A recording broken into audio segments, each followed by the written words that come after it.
Good evening, everyone. My name is Janice Mathis, and I am Executive Director of the National Council of Negro Women. Welcome.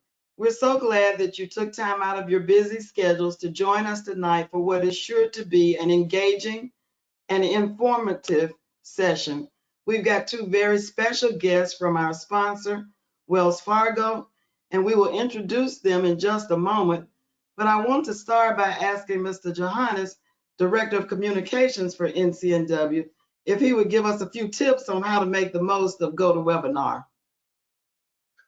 Good evening, everyone. Thank you, Ms. Mathis. If you would look on your computer screen, there's a menu to the right with an orange arrow. And if you're on a laptop, our iPad or Surface, you will see three dots, which is consisting of the menu button. We'll have two areas of note. The first one is questions. During the end, if you have a question for our esteemed guest, please type it in there and we'll make sure we get it asked. The other thing is handouts. We have handouts with directions if you are unfamiliar with GoToWebinar or GoToMeeting, as well as portions of the presentation for this evening in PDF format so that you won't have to take notes, but you can pay attention to the words and the wisdom that are coming out of their mouths. Thank you. Thank you, Mr. Johannes. And I want to thank your team, including Ms. Kayla Allen, for putting this webinar together tonight. And now for our guest. Our first guest, Ms. Camille N. Simpkins, is no stranger to NCNW. She is a business development officer with Wells Fargo and has been a trusted advisor and strategic growth partner in the financial services industry for more than 15 years. She prides herself on being a valuable resource and partner to business owners and entrepreneurs as they successfully manage their bank relationship. She is expert at budgeting and has conducted numerous financial literacy workshops, including those for NCNW, where she is a perennial favorite based on your rankings. She also helps business owners finance growth, protect against fraud, and advises them on planning for the future. Excuse me. She says, and I really like this, she lives to give of her time and resources through volunteerism. Our next presenter is Mr. Andre Jones. He is an experienced business development strategist with Wells Fargo, has a demonstrated history of working in the financial services industry. He is a skilled negotiator and expert in sales, asset management, and structured finance. Don't worry, if you don't know exactly what those terms mean, by the end of this webinar, you will. Part of his focus has been on customer acquisition. That is something that you have told us in your feedback that you would like to know more about. He identifies trendsetter ideas by researching industry and related events, publications, and announcements, and by tracking individual contributors. He knows how to put together business deals by contacting potential partners and discovering new opportunities. Mr. Jones screens potential business deals by analyzing market strategies, deal requirements, and financials. He knows how to evaluate options, resolve internal priorities, and he is experienced at finding and recommending equity investments. He develops strategies to acquire new ventures for the bank. Please join me in welcoming Mr. Andre Jones and Ms. Camille M. Simpkins. And I would encourage you, when the webinar is over, please take a few minutes to respond to the survey. We use that information to craft what the programs will look like in the future to make sure that we're doing our best to serve your needs. Enjoy the webinar. Well, thank you, Ms. Mathis. On behalf of Wells Fargo, thank you to you, Mr. Johannes and his technology team, and the National Council of Negro Women. Andre and I are honored to be here, and I'm always excited to be here with your entrepreneurs and queenpreneurs in the Millennial Entrepreneur segment. Congratulations to you for taking steps to shift your business from surviving to thriving. Thank Maya Angelou for that. Tonight, we're going to look at a number of aspects of life and business pre and post COVID-19. I know you don't want to hear that term, but we're going to say it several times throughout the evening. It's just our new normal, COVID-19. Even though we're in the post phase of it, it's still relevant. Our goal tonight is to give you a better sense of how to adapt and rebuild your business going forward, because you can and you will navigate this unprecedented time with confidence. Our community is resilient, creative, and forward thinking, and this too shall pass. Now, before we get started, I'd like for us to take a look at a snapshot of what has shifted so far. So, Mr. Johannes, if you will advance to slide 2 for me, please. Can you believe it's been a year? Starting in early March of 2020, COVID-19 became a major problem in American cities. Local governments began responding. By mid-March, the federal government implemented a social distancing directive. As a result, large portions of our economy shut down. Travel, retail, restaurants, entertainment. Here in Philadelphia, I was looking forward to the Roots concert. That was canceled. Meanwhile, other industries saw some business increase, like online retail shoppers. My name is Camille Simpkins, and yes, I am a shopaholic. Or takeout food shops. And then all of the social apps for delivery became a growing business. Unfortunately for many, growth took place in funeral homes and print shops. And I can attest to experiencing that because unfortunately in November of 2020, I lost my mother to COVID. So sitting in the funeral home and print shops with other families who were devastated by despair and loss, I can align myself with. And for those of you that lost anyone through this pandemic, my thoughts and prayers go out to your growth and your understanding. Now, by summer, 79% of small businesses were at least partially open. However, the extent of the operations varied by location and by region. So for example, here in Philadelphia, we went from 25% capacity during the summer months. So this continued to lead to other parts of the uncertainty. As many people started to have vastly different experiences with COVID-19, some regions had very few. You know, some major cities saw large spikes. So you can imagine as reopening started to take place in different places and at different paces, the different guidelines, or there were varying guidelines depending on the location. So as I mentioned, Philadelphia went from 25% capacity to 50% capacity. But keeping in mind that those numbers and capacity also included the employees. Then we moved to 75% capacity, but that was because a lot of the restaurants pivoted their business plan and started to offer outdoor seating. So it makes sense that 8 out of 10 businesses had to adapt or plan to adapt their business in some way.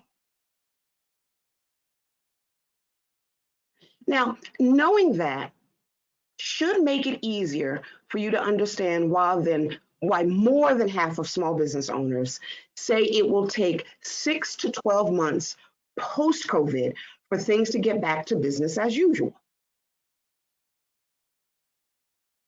And if you take a step back and think about that, it means most businesses won't see any normal kind of business activity until the end of 2021.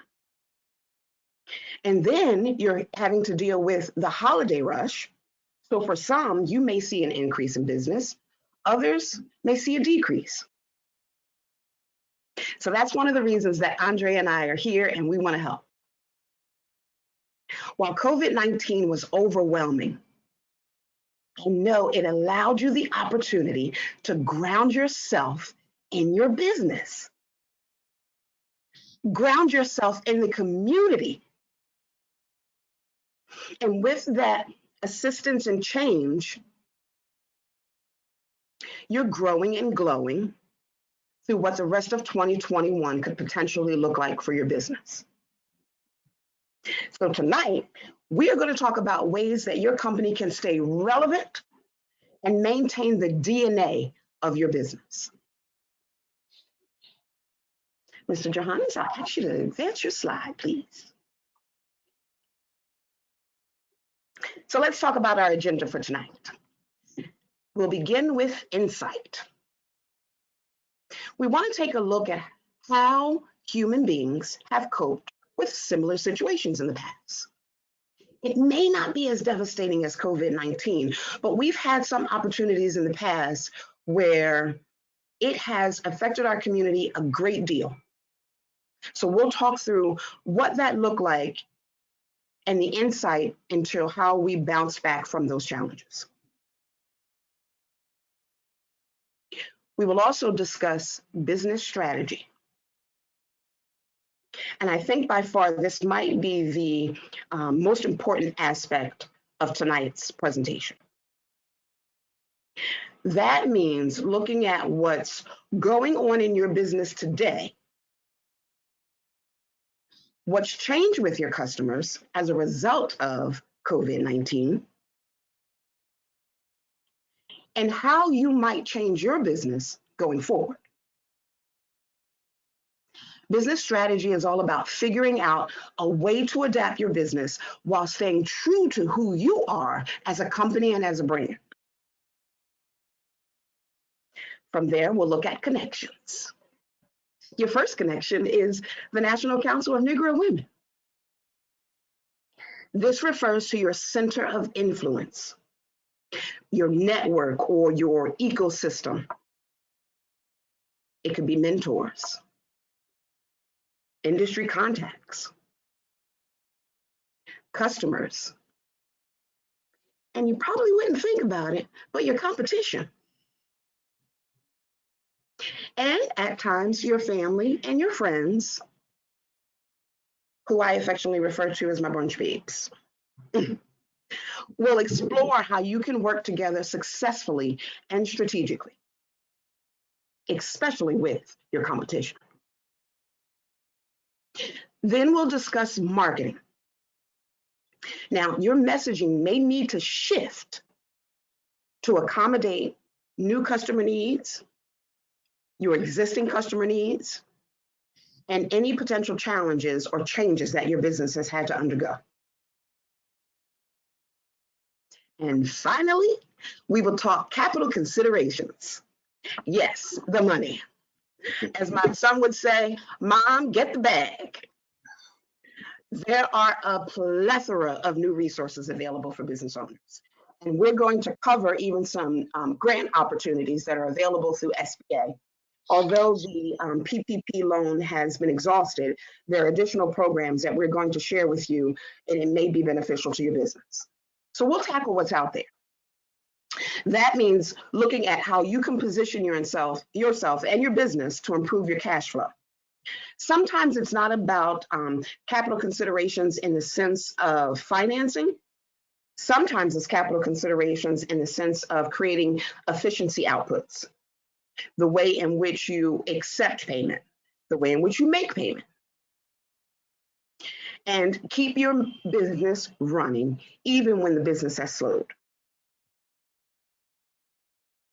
So at this time, I'm going to defer to my colleague, Andre Jones, for insights, and I'll be back with you soon. Thank you so much, Camille. I appreciate this opportunity. Thank you so much to the NCNW.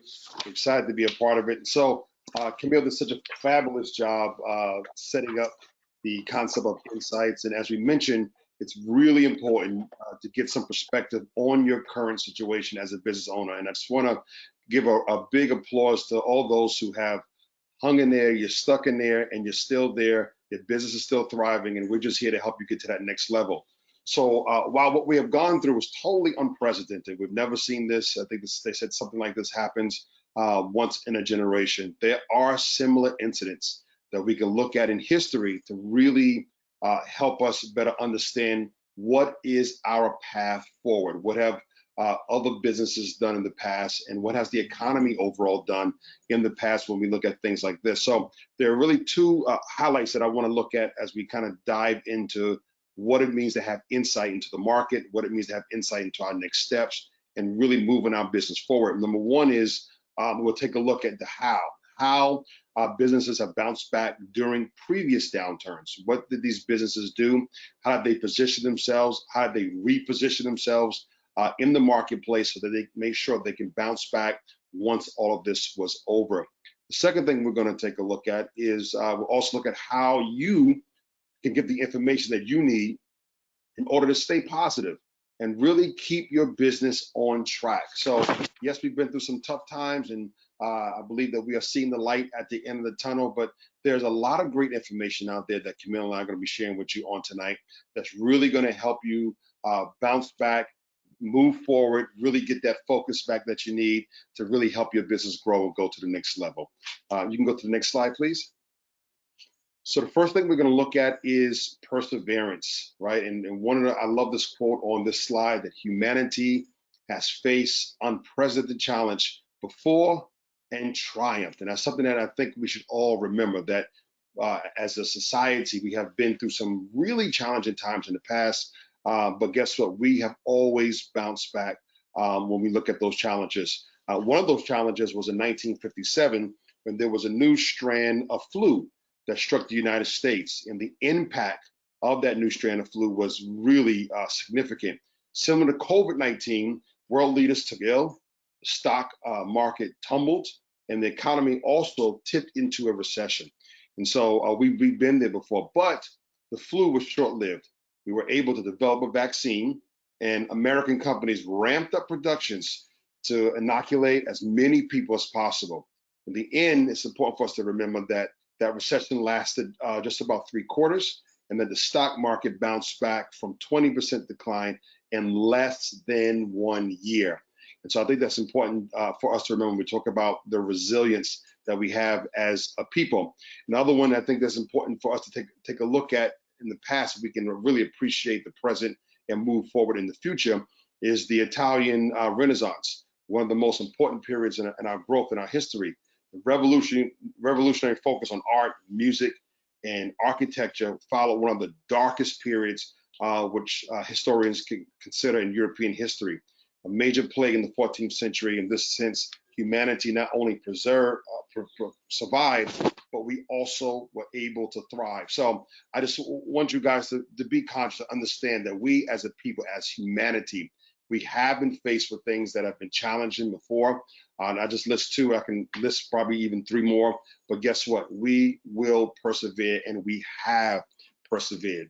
If you can go to the next slide for me. So we recover from the bear market. You heard me mention, I don't want to get too much into the charts. I don't want to overwhelm anybody. But businesses are often just as resilient as humanity. And so you think about the 2 illustrations that I just gave, as far as humanity had gone through some really tough times, but bounced back and recovered from it. Also, businesses have also done the same thing. So let's take a look real quickly at some of the recent bear markets and really how industries that have gone through those bear markets have really recovered. So if you take a look at the S&P 500 in the early 2000s, when the dot-com bubble, I'm going to talk about that, the dot-com bubble burst, it took roughly 7 years for the stock market to recover. Following that, the Great Recession, where the S&P took roughly about 6 years to make up its losses. So you can see that both of these bear markets and recoveries are on the chart on the screen. But something to remember, the chart really doesn't tell the whole story of what happened with the businesses that really survived during both the dot-com bubble and the Great Recession. So let's take a look at the dot-com bubble. In 2000, a number of internet companies with inflated valuations have failed because of the stock market, causing the stock market to plummet. And I don't know about you, but I remember as a young man in business at that time with the dot-com bubble. Everyone was buying technology companies, and if you just said you were a technology company, somebody put money into it, and a lot of money got blown into the dot-com industry. But while the market crashed and eliminated a significant amount of household wealth, crash did not cripple the economy. In fact, if you look from 2000 to 2002, the retail spending actually increased. So despite an overall market downturn, retailers actually did very, very well during those times. And we've seen that similar in this market as well. When you look at supermarkets did really well. So I don't know, if you remember back when everyone was buying toilet paper and everybody was buying stuff from the supermarket and all those necessities, those things, those businesses did really, really well. And restaurants had to pivot where we couldn't come in, but they were coming out to the curbside. So again, understanding that, yeah, there have been some dips in the market, but businesses have a resiliency about it that have the ability to recover. Also, in the Great Recession, which is probably more recent for a lot of us, the 2008, which is also called the real estate bubble that popped, there were a number of companies that also succeeded. For instance, discount retailers performed well by catering to customers with less disposable income. Similarly, healthcare companies, grocery stores I had mentioned before, and other businesses that provided essential services were somewhat insulated from that Great Recession. So that Great Recession, as you can see, was pretty deep. But again, there were a lot of businesses that were able to pivot. And as Camille and I are out there talking to a lot of small business owners, we're constantly talking to them about different ideas and concepts on how really they can reposition their business to make sure they serve their clientele. So we're going to give you some ideas and some strategies on tonight on how to possibly reposition your business to make sure that you're moving forward towards success. So let's look at a couple other steps real quickly. If you go to the next slide for me, please. So let's look at the action steps to keep us up to date. This is really, really important. And so there are three things that you see here on the screen. First thing is that check trusted information sources once a day. And I think this is really, really important. When we talk about action steps to keep up to date on the information, we live in the era of the internet, and there is so much information out there. As a matter of fact, you can be really inundated with all the information out there. And you really have to be careful with the information that you take in, because a lot of it is not verified. But I always tell people, pick one primary source that can help you avoid confusion by streamlining that information, making sure that it's a reliable source. And I mean, today, I don't know how much reliable news you can find, but as reliable as possible, and make sure that you are just taking one source in. Consider checking that source once a day. I always tell business owners, don't become obsessed or overly concerned about checking things, every 10 minutes, but just find that one related source that you can just check it out, either on your phone, so you can stay up to date what's going on in the industry, what's going on in the business world. The second thing that we recommend is to try to seek out positive information to share. Try to focus on the positive. I really can't stress that enough, especially during a time like this where we just came out of, being locked in our homes and finally getting back out. Stay on the positive. Positive news not only makes you and your employees feel good, but it also makes your customers feel good. As a business leader, we always encourage people to try to find and share positive news with your clients and employees. They're getting all crazy news from all different directions. Let you be the source where they get that positive news from.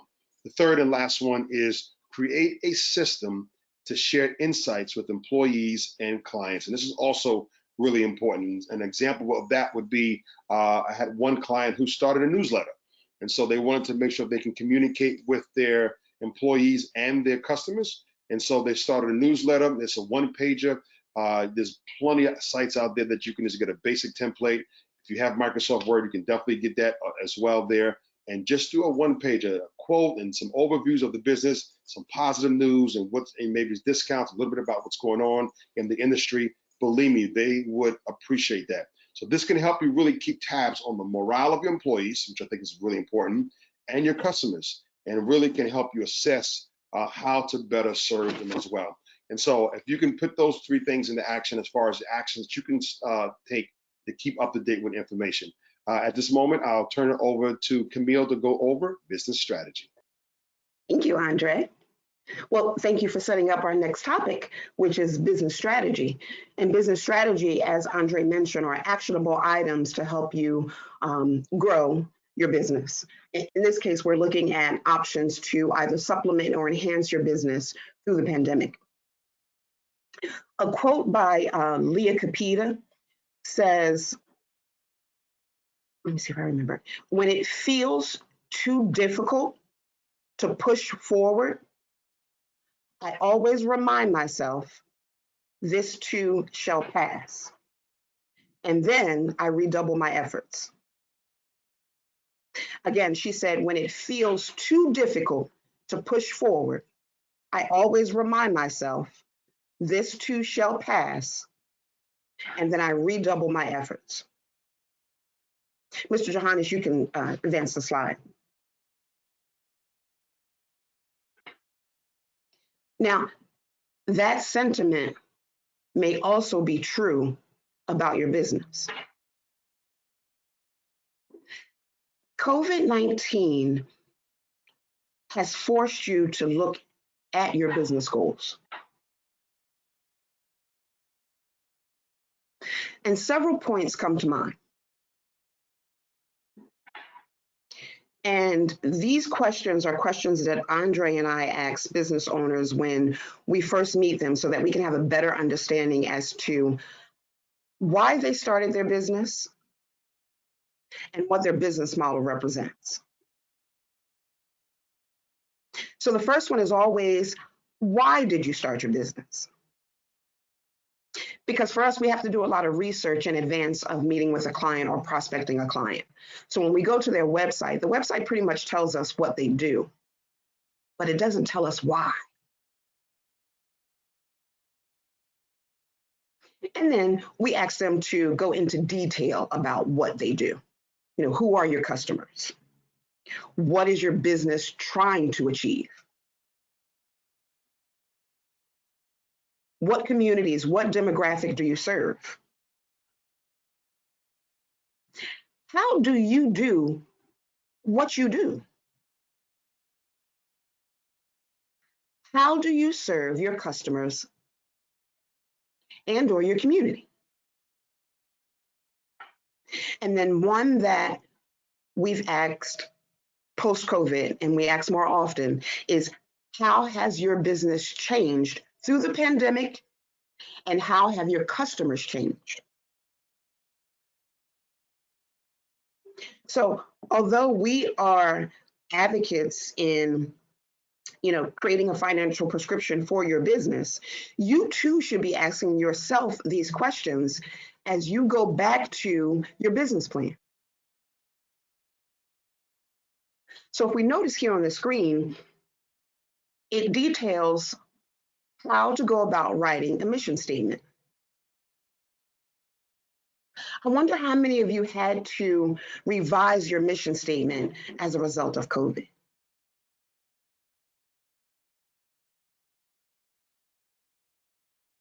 What is your business trying to achieve and how? So this particular aspect here, we want to improve the health and well-being of our clients. Now, this could serve for a health fitness instructor.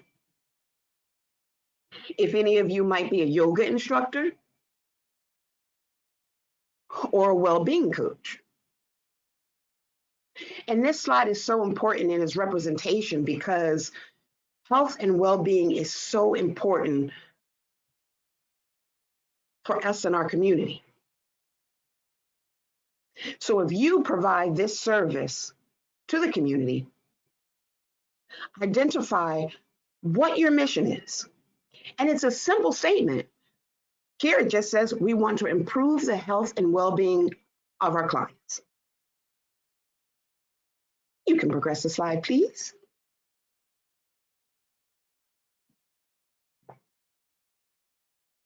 So your business is run based on your customer's journey. The customer's journey or marathon is the complete sum of experiences that they go through when interacting with your employees and your brand. What's your social media presence look like?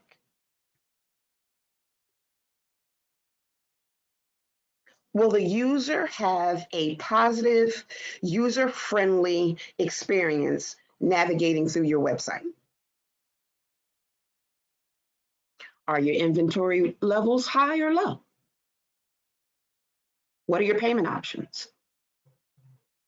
In addition to Cash App and Venmo and Clover, what other options do you have for a person to buy your particular product or service?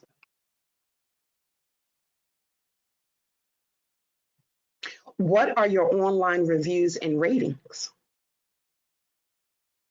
Is there a positive customer experience?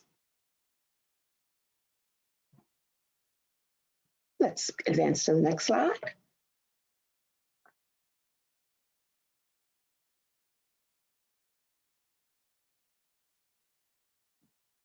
Now, when we talk about some of the changes or how customers have changed, this particular survey is interesting. So most Americans, or 54% of Americans, said they won't travel for leisure in 2020. I'd be interesting to know what that percentage is now in 2021, because if you are like me, I need some sand underneath my toes. 83% of Americans said that they are more likely to exercise at home than to go to a gym. Hashtag YouTube yoga and hashtag Peloton. 25% say they will go to movie theaters versus movies at home. So the other 75% is just like me, Netflix and chill, Amazon,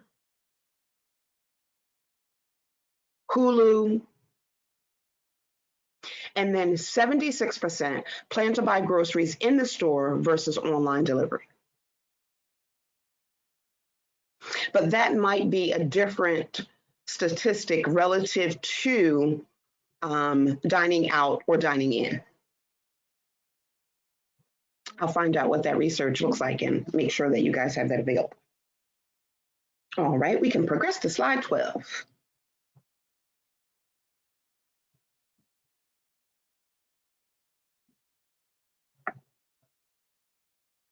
So as we talked about 2 slides ahead, it is how do you go about mapping your customer's journey? So number 1 is the opportunity. What is the want or need you're solving? And once you identify that, you'll have a better understanding of how to craft your mission statement. The discovery within the journey is, how do customers first hear about you? Is that through your social media? Is that referrals throughout the community? Is that network events that you partake in? Is it your website? Number 3 is the consideration. How long did it take them, or how long did they know about you before they considered a purchase? So for example, on the weekends, you're talking with friends, you go to a friend's house and they just recently had a deck built. And you've been thinking about the same thing. So your friend provides you with the contact information for their contractor, and you sit on that information for a while. Now, you know how beautiful your friend's deck turned out. You had the opportunity to visit the website for this contractor, and you look at other opportunities or other designs they've created. But how long did it take for you to consider contacting them because you too need a deck? And then what does that transaction look like? For those of you who maintain a brick and mortar store, the transaction would look different for anyone who's operating an online retail shop or online coaching or consultative services. The transaction could look different now that we find ourselves having so many mediums to be able to communicate. So for example, you have Microsoft Teams, you have Zoom, you have Skype capabilities. your transaction type could change based on our current environment. And then the customer experience. Was the customer satisfied? Will the customer return? Will the customer return with 3 of our other brunch babes? So think about mapping your customer's journey as you think about, and I don't want to say creating your business plan, because at this point you're really enhancing it or supplementing it, or making the pivot to change some aspect of your business given the current pandemic. So this slide is one of the most important slides as you begin to question where your business sits today and what you want that continued growth to look like in the next 6 to 12 months. All right, you may progress slides, please.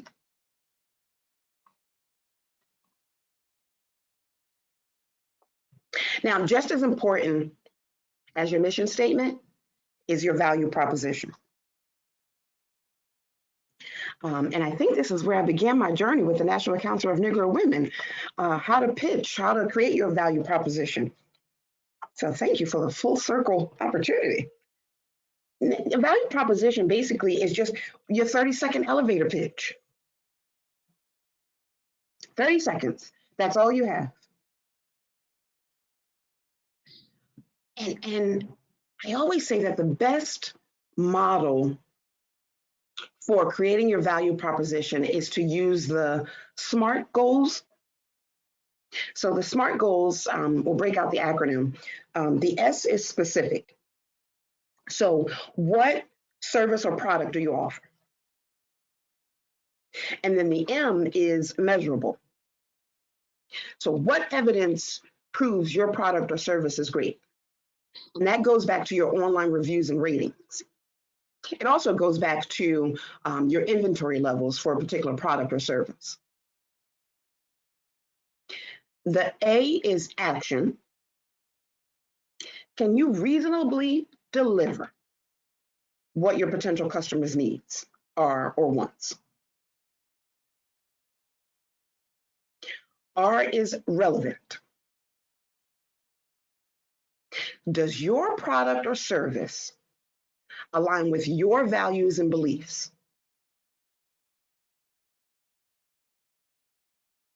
What I find interesting in talking to a lot of business owners or entrepreneurs and queenpreneurs who've started their business as a result of the pandemic is that it was their values and their beliefs or identifying with their purpose that helped them identify with what their business was going to be.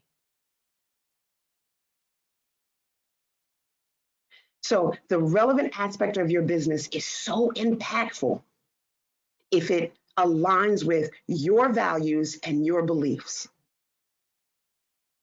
Because a potential customer will trust your process. They will trust your 30-minute elevator speech because the passion is going to come through when you talk about your company, when you talk about your brand, when you place your brand against a t-shirt or a sweatshirt or on a business card or a flyer. And then time bound. What's your service level agreement? Can you deliver in the time frame that you promised or you advertised? And one thing that I am seeing with the online shopping is that there are these disclaimers that indicate that there might be additional days added onto the delivery because of COVID-19. So that's something to think about, and that's something that's so important that you live up to your service level agreement and that you're providing a disclaimer or disclosures if you're not able to meet your previous standard for delivery, which might have been 5 to 7 days. So now it might be 7 to 10, or it might be 10 to 15. Because I don't know about you, but I don't get any mail on Saturdays from you, the United States Postal Service. Now, I do get mail on Sundays, which is interesting. So time bound is very important. Can you deliver in the time frame that you promised or advertised?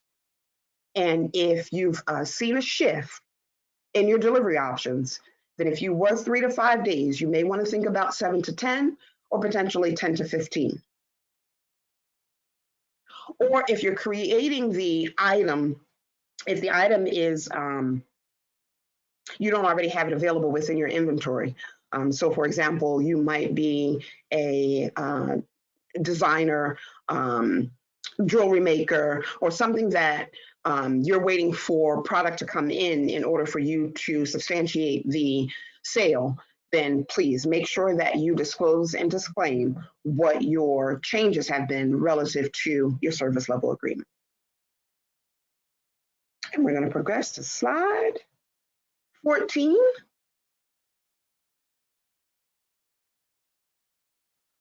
Here are some examples of a shift in the value proposition. So a lot of breweries and distilleries have pivoted their business by making hand sanitizer. I've come across quite a few hand sanitizers that smell like tequila and vodka, or might smell like an ale or an IPA. So breweries and distilleries definitely made that pivot in their business by making hand sanitizer. You'll find that some hair salons were starting to do at-home dye tutorials or makeup presentations or lock tutorials. I believe that the increase in YouTube stock is a direct result of these types of options, TikTok as well. And then some restaurants, of course, partnered with some of the delivery services, Uber Eats, just to deliver their ware. And then some restaurants, high-level or high-end restaurants, started to make these at-home meal kits and also provide coupling services. So, you know, a night out where, you know, they'll go through a how to prepare a meal. So those were some of the pivots in businesses that we've experienced, Andre and I. And then one that comes to mind is a dental client of mine who was having difficulty maintaining her employee base. So her dental assistants weren't comfortable with any maintenance because of, you know, having to go into a person's mouth. So one of my dentists, what she did was she did some research and she found a mobile kit or mobile equipment that she could take to go to homes for the elderly and the at-risk. So that was her pivot in her value proposition by doing at-home visits.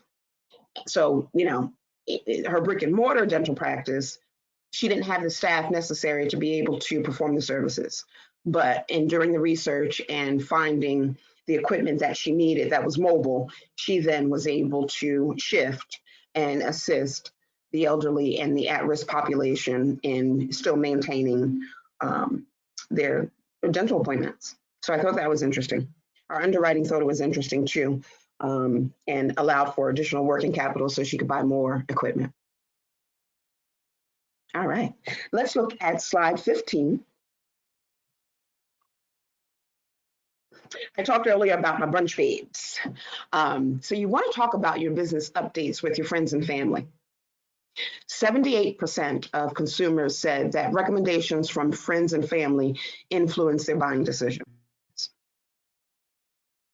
Directing someone, you know, a friend of mine to someone's website for at-home meal kits, or one of the businesses that I did a lot of referring was a company that processed these concoctions with the, oh gosh, I'm drawing a blank. Fruit and smoothie concoctions that gave you energy. And they were so delicious. The delivery was on time. The price was affordable. And, you know, they could either give you a week's worth of smoothie options or, you know, several times throughout the week. But I influenced, my friends and family buying decision because it was just such a healthy product. And the website was user friendly, and the response time from the owner was great. The other thing that's interesting too, when you think about referrals, is your business cards and or website. For Andre and I, the back of our business cards read that if you are happy with the service and you have a friend or family who you would like to experience, the same, like to have the same positive experience, please refer them. So referrals are a great way to influence the growth of your business. All right, we're going to progress to the next slide, which talks about sharing your strategy with your employees. Andre mentioned earlier that he had some businesses that started to do a newsletter so that their community of customers understood what was happening.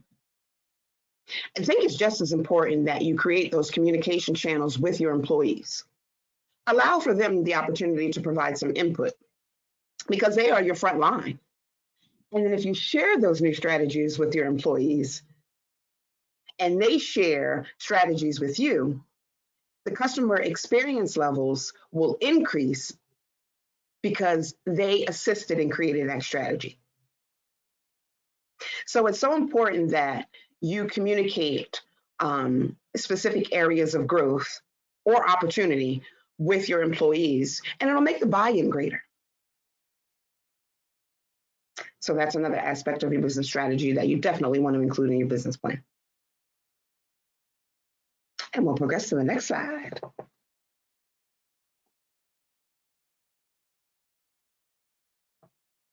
So the information that we're sharing tonight only benefits you if you're able to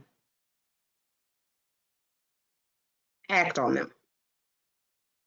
So the first thing that you have to do is update your mission statement. That's first and foremost. List how your customers have changed, but more importantly, list how your business has changed. That 30-second elevator pitch is so important. What's your company's value proposition? And including the adjustments that you've had to make because of COVID-19. And don't forget to share your updates with your friends, family, your employees, your brunch babes, so that you can also, celebrate the success of the referrals together. And I know you've had enough of me talking, so I'm going to turn it over to Andre, who's going to continue. Thank you so much, Camille. What amazing information. That was really awesome. I think to my business strategy, that is like the lifeblood of every single business. So I'm sure everyone enjoyed that. And so I just want to talk briefly about connections and kind of really to kind of piggyback off the last couple of statements that Camille made, that you may be noticing a theme that we're kind of stringing along through this presentation, is that connection and communication are incredibly important to weathering any storm. And I think that's so important. We talk about connecting to the marketplace, connected to your employees, connecting to your customers, communicating with them. Those things are really, really critical for any business success. And so a wide network of customers, whether they're partners, even if they are competitors, mentors, industry peers, and more, can really help you adjust and also rebuild. So one of the reasons that COVID-19 is so unique is that the entire industries were affected, not just one or two businesses. We saw entire industries really have to think differently, think out the box in order to get through this time. So it wasn't just one or two, but it was retail, it was travel, it was hospitality, it was entertainment, dining, and more. And a lot of people, business owners, had to pull together to really make it through this time. And I'm sure some of you have some like testimony as well, as Camille and I have continued to hear as we talk to our clients out in the marketplace. So because of this, many businesses that have shifted from competitors, they've shifted from competitors to partners to help get through these hard and tough times. And so if you go to the next slide for me, please. So the first thing I want to talk about, we talk about the what, is really mentorship and advice. And the stat says that 92% of small business owners say mentors have directly impacted their success. That is huge. 92% say that mentors have directly affected, has some kind of impact on their success. So not all business owners, unfortunately, have a mentor, but mentors can be incredibly effective in guiding business owners, particularly during trying times and hard times. And so they are a great resource to use since they are likely to have experience with adjusting, rebuilding, re-engaging customers, whether their own ventures or even if they've had the ability to assist others. And so we always suggest, especially if it's a new business or a business that's kind of having some challenges, to find someone that's a mentor. That mentor can be a colleague that you see their business has already grown, or that mentor can be your banker, your advisor. But find someone who can really help you kind of navigate through these waters. Because if you don't currently have one, think of people that you connect with, and I would say go to them for advice. So if you don't have a specific question yet, these people might be a good place to really start. Conversations can really help you get your thought in order so that you can focus on what needs to be done. And so the first thing that we talk about is really making sure that you have the mentor. That's the what. Let's talk a little bit about the how. How do I really kind of get into identifying a mentor? If you go to that next slide for me, please. There are 3 steps that we suggest when it comes to the action steps when seeking out advice, right? Number 1 is to identify who to ask for advice and how they can best help you. So you just don't want to go to anybody, especially if they don't have the experience that you need or they're in the same place that you are. That's a colleague. You guys can always bounce ideas and concepts off of each other, but you want to really be able to identify someone that has the experience that you're looking for to help you really navigate through the waters. And so list specific goals. I always tell people of things that you want advice on, right? It's number 2. Come up with specific goals. Asking for advice about a vague problem, like, for example, I had to shut down my business and I'm worried, might provide inspiration, but it's not going to really give you next steps to what you should do as far as surviving in this environment. So asking specific questions, an example of a specific question may be, my clients are canceling the subscription if you're a subscription-based business, and I'm worried that this will affect my ability to pay bills. Do you have any ideas on how I can bolster my revenue streams right now? That is a very specific question. Camille gave the acronym for really being specific with your goals, and you should also be specific with your questions, being able to ask the questions that can really get 1, 2, 3, 4 steps to really get a plan of action. You just don't want to be inspired. Inspiration is great. We all need to be inspired at times. But as a business owner, you need applicable steps that can help get you from where you are to where you're trying to go. The third thing that we suggest when you talk about action steps when seeking advice is to determine where your advisor's experience and your goals align. This is very, very important. So you want an advisor whose experience aligns with your goals. A fellow business owner is struggling with a drop-off of subscription a few years ago, they may be able to help you, or they may be the first person that you call. So they don't have to be in the same industry, but you want something that a business that has almost a like element to it, that you can kind of understand where their business is, if they've struggled with the same thing, so that you can address those things together. And believe me, experience is it's really a great thing to have on your side, because I always tell business owners, you don't know what you don't know, right? But if you can get a mentor can save you time, it can save you energy, and it can save you a lot of pain if you can find a mentor. And sometimes if you can't find a direct mentor right away, which I definitely encourage, you know, people have been mentored through books, people have been mentored through webinars such as this and great organizations such as this. So definitely find a mentor within the industry that can help you navigate times like this. If you go to the next slide for me, please. The other thing that I think is important when we talk about connections is making digital connections. And this is like, in this day and age, I think we all see how important the digital world is. It's a whole different game out there today. We went into COVID. It was one way of doing business. You came out of COVID.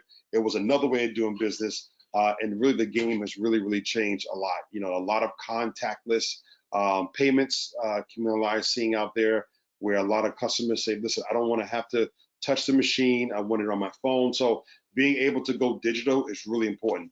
So when you look at places like LinkedIn, the stat says LinkedIn usage increased 55% during, and here's the key word, the start. And I'm gonna give you a stat of where it ended up at, but at the start of COVID-19, LinkedIn usage increased 55%.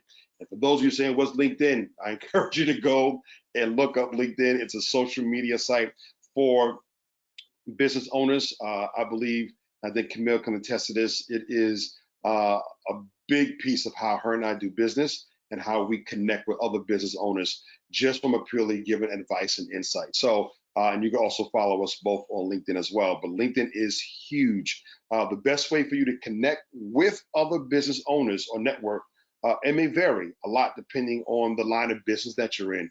But in the COVID world, there's been one great equalizer. That equalizer really has been LinkedIn. How you present yourself online. And then this is another key point that I want to make. How you present yourself online, including how you connect and how you communicate with your peers, your customers, your vendors, can have a big impact on how you endure this process of really getting back up and running. So as you go to LinkedIn, make sure that your profile picture is nice. Make sure it gives a great description of who you are as a business owner. And even, I mean, we didn't talk about this tonight, but even as you go in your Google profile, all those things that represent your business, make sure those things are up to date. No old information. I remember one time I had looked up a business and it said that the business was closed. And for all this time I thought it was closed, but what happened was Google had the wrong information and the business was actually open. And so you want to make sure that across all social media platforms and all information platforms, that all of your information is correct. The addresses are correct. I can't tell you how many times I've heard people go to an address that was on Google that was not the correct address of the business. It had the wrong business address. But again, it's not up to Google, it's up to us as business owners to make sure that all that information is correct. So LinkedIn still a 55% increase in users as people begin staying at home and working online. But as we got into the middle of the pandemic, LinkedIn saw a 3,000% increase. You hit a 3,000% increase of those who use LinkedIn as a medium to connect with other business people. That's a huge jump, and that's how important this digital age is. So you want to make sure that you are leaving your digital footprint in places like LinkedIn and other great platforms. So the takeaway here is very clear. Digital connection matters, right? I think that's important. I can't say that enough in this current situation. And I really don't think it's going to change. I think the digital connection is here to stay. It's not going anywhere, right? So it's clear the digital connection matters. So if you still keep track of your connections the old-fashioned way, maybe you have an address book or your desk or on your phone, that's fine, but you may want to friend somebody online and make sure that you are involved in the digital world. It's so important to have that digital profile. Go to the next slide, please. Another way to connect is through professional organizations, which you are a part of, right? So I think that's another great way to connect. So when we look at the first point on the slide is search for industry-based professional organizations on sites such as careeronestop.org. If you've never heard that, you definitely want to write that down. These organizations are often have up-to-date news on resources that can help you and adapt and rebuild your business. So to find that professional organization, you go to the Professional Association Finder on the site careeronestop.org and a career-focused website sponsored by the U.S. Department of Labor. So it's not a for-profit site. The Department of Labor provides this and allows you to really network with other professionals. So for example, if you run a machine shop making gears for tractor assemblies, you can search for professional organizations for machinists or manufacturers. You can even search for industry organizations that encompass agricultural work or automotive industry. So whatever organizations you need, if you need to find that community, I always say businesses don't grow in isolation. Businesses grow in community. So it's important for you to have that community as an entrepreneur. It's going to help you get through those tough times. You'll be able to exchange ideas, go back and forth on concepts. Maybe you didn't think about a perspective that that other entrepreneur did, or maybe they didn't think about something. You can add value to them. And so that's a great site to go to. The second thing is consider local organizations like your Chamber of Commerce. So if you're not a member of a Chamber of Commerce, I definitely want to encourage you to become a member. Now, there are the General Chamber of Commerce, like I'm in the city of Philadelphia, so there's the Philadelphia Chamber of Commerce, and then there's also Chamber of Commerce for women. There's also Chamber of Commerce for African Americans. If you're Hispanic, there's an Hispanic Chamber of Commerce. So I definitely encourage you to really Google and see how many chambers in your local area. I know you can't do all of them, but even if you don't become a member of all of them, choose one that is more aligned with your goals of what you're trying to accomplish, and really become a member of that chamber. And the other chambers, they have a lot of free events. So I'm not a member of all chambers, but the chambers that I'm not a member of, I make sure that I try to attend as many free events as possible. And as I see value, then I join it. So I want to encourage you definitely, if you're not a chamber member, there's a ton of information that's available to those that become part of the chamber. And the last piece is to explore non-professional organizations as well, like community groups. So there are a lot of local business community groups in the city of Philadelphia, as well in your city, I'm sure as well, where they can, they're designed, they have grants from the government to help small businesses get up and running. A local one for me is called PIDC, and they're designed to help small businesses get up and running by giving them insight for free, giving them business planning. Even I know Camille said many of your businesses are already up and running, but sometimes because of what's going on, maybe you need to pivot a little bit. Maybe you need to look at that business plan again and say, you know what, I need to move some things. I need to adjust. My clientele has changed. The needs have changed. How they shop has changed. How they buy from me has changed. So maybe you had to pivot to online from just being a brick and mortar. Maybe you're online now. So all those things. So definitely seek out groups that can really help you. And there are a ton of professional organizations that are out there that will really be a great help to your business. Go to the next slide for me, please. So when we talk about networking, there are three keys that we talk about networking during the COVID-19. And number one on the next slide is connect thoughtfully. And this is so important. I think this is great. We talk about networking. I believe the strength of any business is for that business owner to be a great networker. And I think anyone out here on this webinar knows how important it is for you to be a master network. Don't be scared of Tim when you get in that room, work that room, speak and meet as many people as you need, but connect thoughtfully. What does that mean?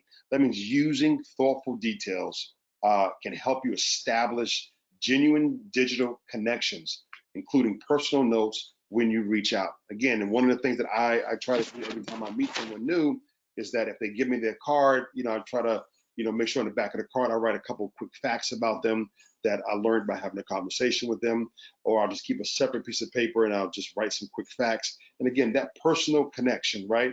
To be able to speak to them and remember, the kid's name, or remember they just got back from a certain place of vacation, or remember something that's really special to them, really stands out. So have that connection, make it really thoughtful. It means a lot and it goes really, really, really far. The second thing I would say is that offer help, right? Approach connections with a giving spirit. This is really big. I was in a meeting on yesterday with a COI. COI in our world means Center of Influence. And for what Camille and I do, we meet with a lot of COIs throughout the week. And one of the things that I always tell people I meet with that are COIs, it could be an attorney, it could be an accountant who may have clients that we can help, is that I'm not here to take, I'm here to give, right? I'm not here to take, I'm here to give. And when I leave that meeting, I always look for a way to be the first in line to give, right? And so I want to encourage you to offer help as you network, right? Approach it with a giving spirit. This creates a bond, and it shows that you're willing to give as well as take. You're busy, you're an entrepreneur. So yes, you want referrals. Nothing should be one-way street where you're giving everything or they're giving you everything. But make sure it's a two-way street, right? And I'm a huge believer, and as you give, it will be given back unto you, right? So make sure that as you're out there and you're networking, think, what can I do to help this person's business grow? And I promise you that will come back to you. The third and last one is be specific, right? I think this is so important. So have some specific goals or pain points in mind when you're talking to your network. If you're doing steps 1 and 2, checking in and offering help, chances are that someone is going to ask what you need as well. So important. So when that happens, you want to have a specific goal in mind. I really truly believe, and I always say this, that when opportunity knocks, it's too late to prepare, right? You have to already have been prepared when the opportunity presents itself. And I think that's so key for you to remember, right? That when opportunity knocks, it's too late to prepare. You have to already be ready when opportunity knocks. So for our restaurant owners, that may be, how am I going to pay rent when my revenue streams have dropped sharply, right? And this network, specific questions, going back to being very specific, pointed questions like this are more likely to get you an action-orientated, helpful response. So important. So keep in mind that these techniques aren't specific just to LinkedIn, but any networking platform that you decide to get on. So as I go to the next slide, please, I'm going to give you a couple of action steps to really get you connected on this next slide. Number 1, create or update your business's social media pages. So if you don't have a Facebook page for your business, I want to encourage you to create one. If you don't have a IG, Instagram page for your business, I want to encourage you to create one, right? Social media is huge during these days, and really make sure that it's up to date. Make sure you're posting.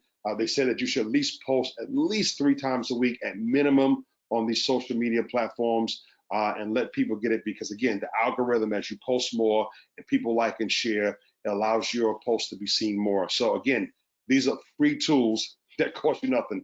I'm not talking about marketing on these. I'm talking about you just having your business updated and the information accurate. Number 2, seek professional organizations, right, in your field, right? Organizations that can really help you and move you forward. Number 3, list your top connections from customers to competitors, right? I want to encourage you to do that. Sit down tonight, tomorrow, and get a pen and paper and list your top customers to your competitors and reach out to them. Right? Let them know, what you're doing, something fresh and new and happening in your business, but communicate with them, pick their brains, get some feedback. All right, customers, of course, are our favorite and best way to really find out what the temperature in our business is. And the last thing I want to encourage you to do as an action step is develop a plan to reach out to people in authentic ways. This is so important, right? Be authentic, be yourself, be you. There's something great about you, okay? So as an entrepreneur, just the fact that you're an entrepreneur makes something great about you. Not everybody can do it, but you did. And so be authentic, be who you are, and I promise you're going to get some great results. At this time, I'll kick it over to Camille to go over marketing. Thank you, Andre. You mentioned something that's very important is the network. And one of the things that I've starting to see in terms of some of the businesses that have pivoted is partnerships and or collaborations. Some of you may have an idea or wanted to approach a different aspect of your business. So I'm going to give you an example. I have a client who operates a photography studio. Now, he does not offer videography services. But a lot of times when he's doing a prom or graduation shoots or party, someone may ask for a videographer. So he's partnered with a videographer. And that allows for him to then share his network, or the videographer to share his network with the photographer when he's doing an event and they need a photographer. The other aspect of the business is he partnered with an event planner. So depending on what particular stage or vignette or visual representation the individual wants, the event planner could come in and create this experience. Now, the event planner is now bringing in a florist because someone may want a floral presentation. Another one that he bought in that I thought was interesting and very unique was a restaurant store or a furniture store. So the restaurant store is allowing for them to use their furniture in the visual vignettes because the photographer has a large network of social media followers. So anytime that there is an event, the restaurant store is then tagged into the post, and it has increased the furniture store's sales by 23%. So you may believe that someone is your competition, but they could very well be your partner or a subcontractor. So as you start to lean into all the factors that we've discussed, the next step, of course, is marketing. How do you reach and engage potential customers? Can we progress to slide 26? So you want to adapt your marketing to your highest selling point. Think about what you want your marketing to achieve or announce, how you want to influence your buyer. Based on the 5 phases of the customer's journey, how do you want to connect with them? So your first question is, do you want your marketing to focus on keeping existing customers who may be leaving because of COVID-19 or who may have left? So the marketing focus could be some way to bring those customers back into your fold. Another question is, do you want to alert the general public about how your business is changing and helping in the hopes that it's going to increase your brand awareness and potentially win new customers? So Andre mentioned earlier where he had a customer who created a newsletter. That newsletter could very well be the catalyst for you winning new customers or engaging your old customers who might have left. Let's go to the next slide.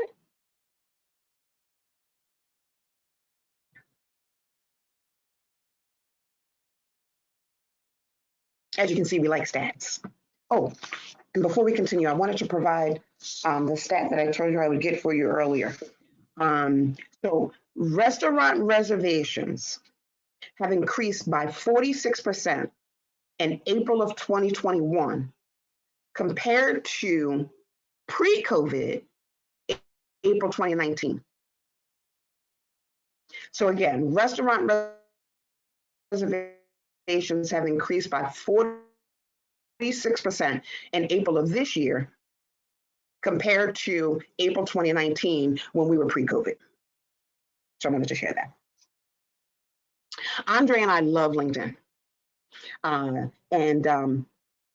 LinkedIn content that mentions COVID-19 has seen a 30% higher engagement. Now, your message could include COVID-19 in terms of what your pivot is, especially for health and well-being coaches. You know, I start to see a lot of those types of content come across my timeline because we've never experienced anything like this. And how do you balance a work-life balance in the midst of changes in your business, changes at your job, changes in your personal life? So people are more apt to look at posts and articles that mention challenges associated with COVID-19. So as you brand your message, how has your business changed because of COVID-19? What's your offering as a result? And the next slide, please.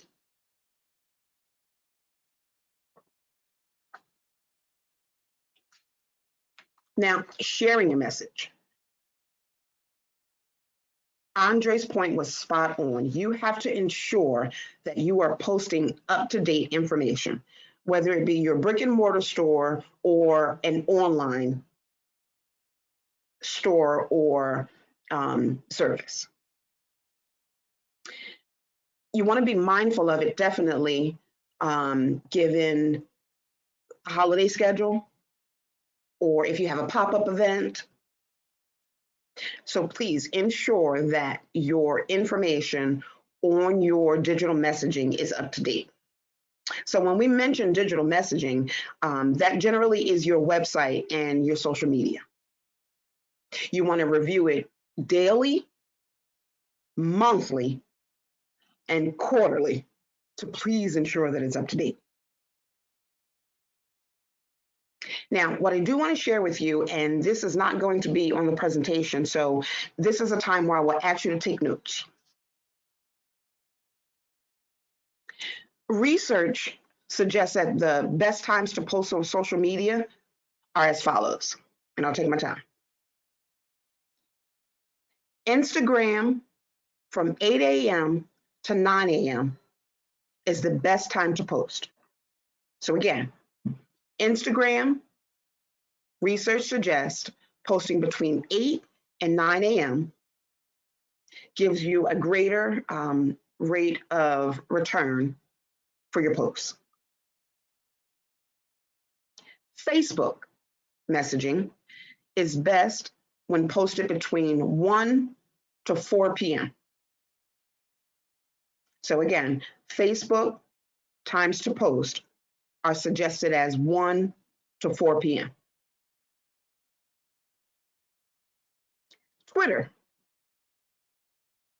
Twitter's best times to post are 12 p.m. to 3 p.m. Again, Twitter is from 12 p.m. to 3 p.m. And for all my creatives and fashionistas and retail online networks, Pinterest, it is suggested that from 8 p.m. to 11 p.m. is the best time to post. Again, Pinterest is from 8 to 11 p.m. Now, I'm surprised at LinkedIn's, but LinkedIn, the best time to post is 8 a.m. to 9 a.m. and 5 to 6 p.m.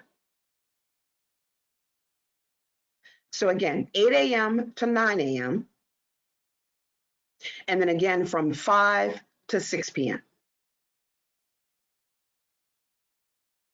And Google Plus. So marketing done on Google Plus is suggested for 9 a.m. to 11 a.m. Again, those of you that share content on Google Plus, 9 a.m. to 11 a.m. And these social media times are based on COVID-19 and post-COVID-19. So it would have been some different time frames looking at it pre-COVID. So Instagram is from 8 a.m. to 9 a.m. Facebook is from 1 to 4 p.m. Twitter is from 12 to 3 p.m. Pinterest is from 8 to 11 p.m. LinkedIn is from 8 a.m. to 9 a.m. and then again from 5 to 6 p.m. And then Google Plus is from 9 a.m. to 11 a.m. Now, when posting your marketing content, please make sure that you always include your website and an email address. And the email address is important for if a potential client or current customer has a question or a concern. And just as important, you want to include what your response time is for inquiries. So if you're going to make the commitment to respond to inquiries by the close of business or within 24 to 48 hours, just make sure to include what your response time is for inquiries. And we can progress to the next slide.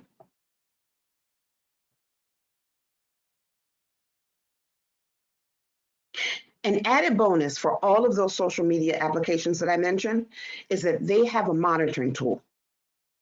So they'll provide you with the analytics to help you either improve your message, increase your return on investment, and increase your customer and/or prospect engagement. Now, all of those options there on the business, within their business applications, there are small fees associated with additional marketing so that you can reach a certain demographic and/or region. And you can set the budget based on dollar amount and also time that you want your ad to run. But the cool thing about all those social media applications is that there is a monitoring tool that's going to provide you with, powerful analytics. So it'll tell you what is the demographic of people who searched, their age, and their location, and the timeframes for which they searched, and also how they came to either your website or your page. And that's going to be valuable information for you to improve your messaging, or potentially pivot your messaging because the demographic you may not have identified with initially. So analytics are cool, important, and outside of the budget that you're going to set for yourself and the timeline for which your message will run, the analytics are free, are complimentary along with the service. All right, we can progress to the next slide, please. Now, I'm keeping an eye here on time. I can just share some small snippets with you, and then we'll have Andre close us out with the capital considerations, but we want to be very mindful of your time, and we're hitting at 8:25, and we want to leave some room for questions. So the survey for media ad buyers, and again, this is through social media, 70% adjusted based on Q1 spending, and 63% had to change their messaging, and that was based on their pivot and or the analytics that they received from the social media application.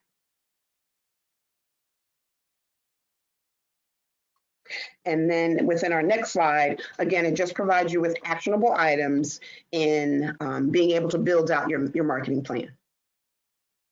So use your customer insight, your analytics, along with your online ratings and reviews, and craft your message. Please make sure that you update your digital presence to reflect your message.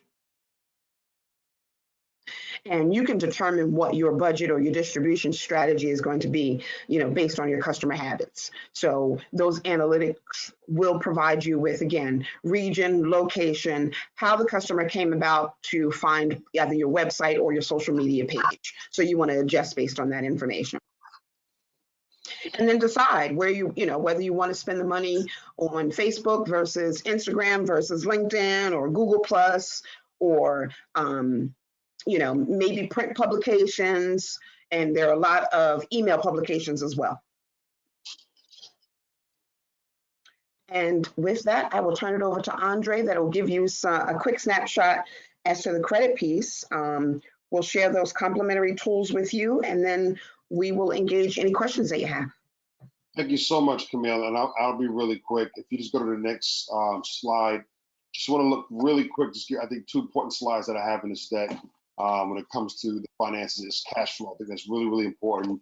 So when we talk about cash flow, we're talking about figuring out where specifically that you're seeing gaps and how you can really target those gaps and really approach and apply various funding opportunities to close those gaps.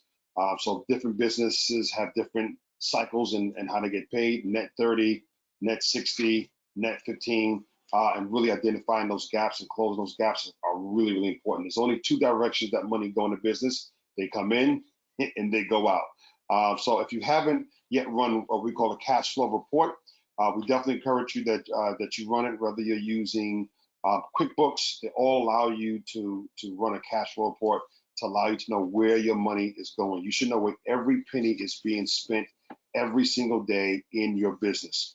And so that, I think that's really, really critical important. So each month you should be able to take a look at that and know where your money is going, know where every penny is.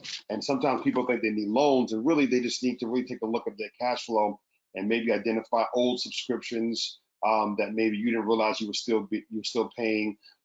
These little things that maybe credit card rates were really high, or annual fees. You can bring those fees down to really help you.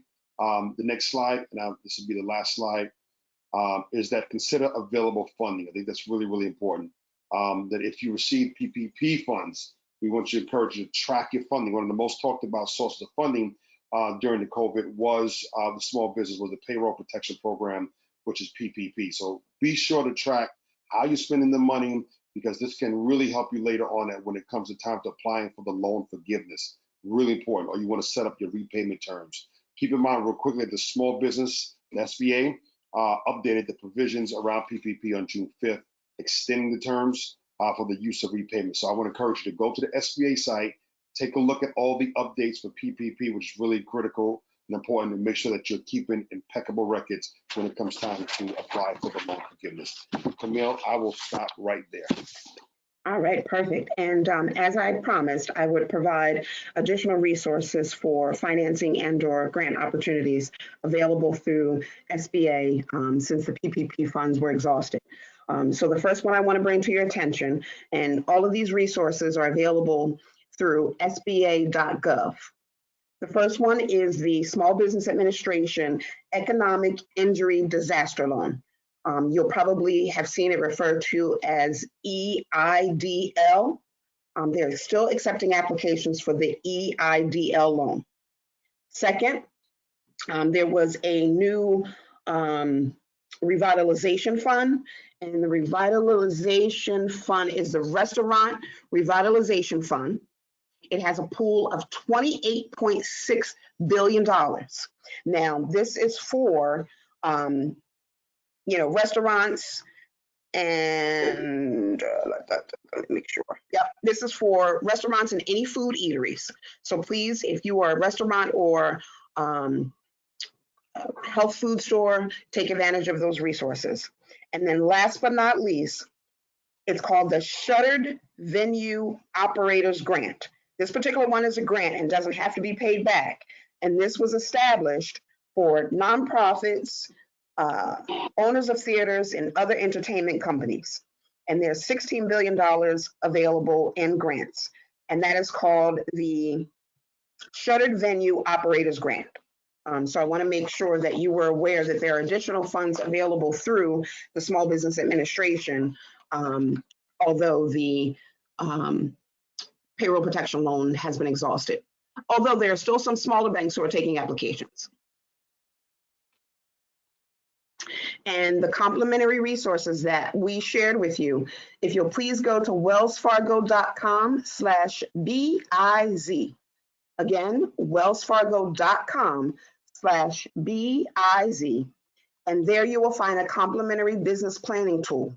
So you could use that business planning tool to supplement or enhance your plan. And then wellsfargo.com, small business resources, will give you everything that we talked about this evening.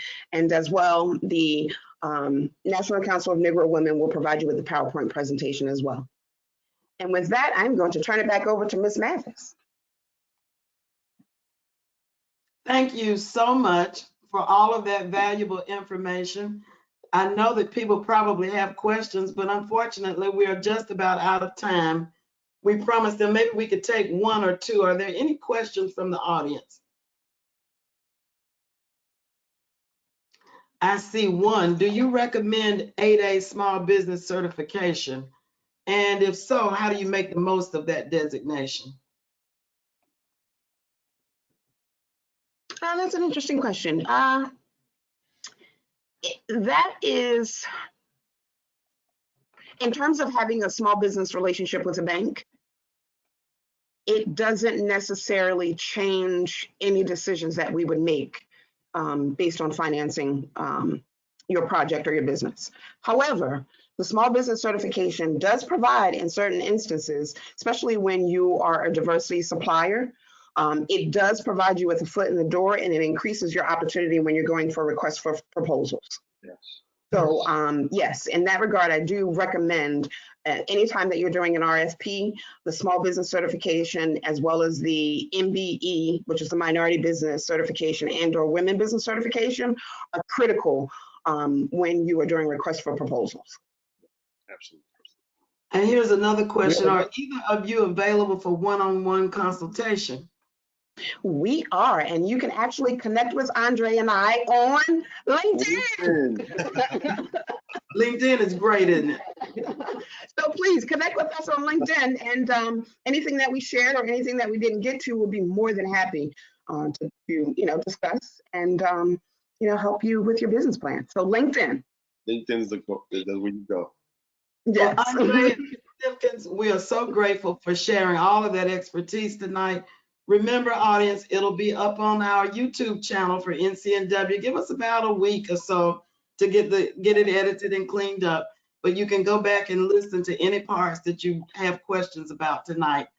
Thank you again. And remember, follow us on YouTube, Facebook, Twitter. We're NCNW. Have a good night, everyone. Yes.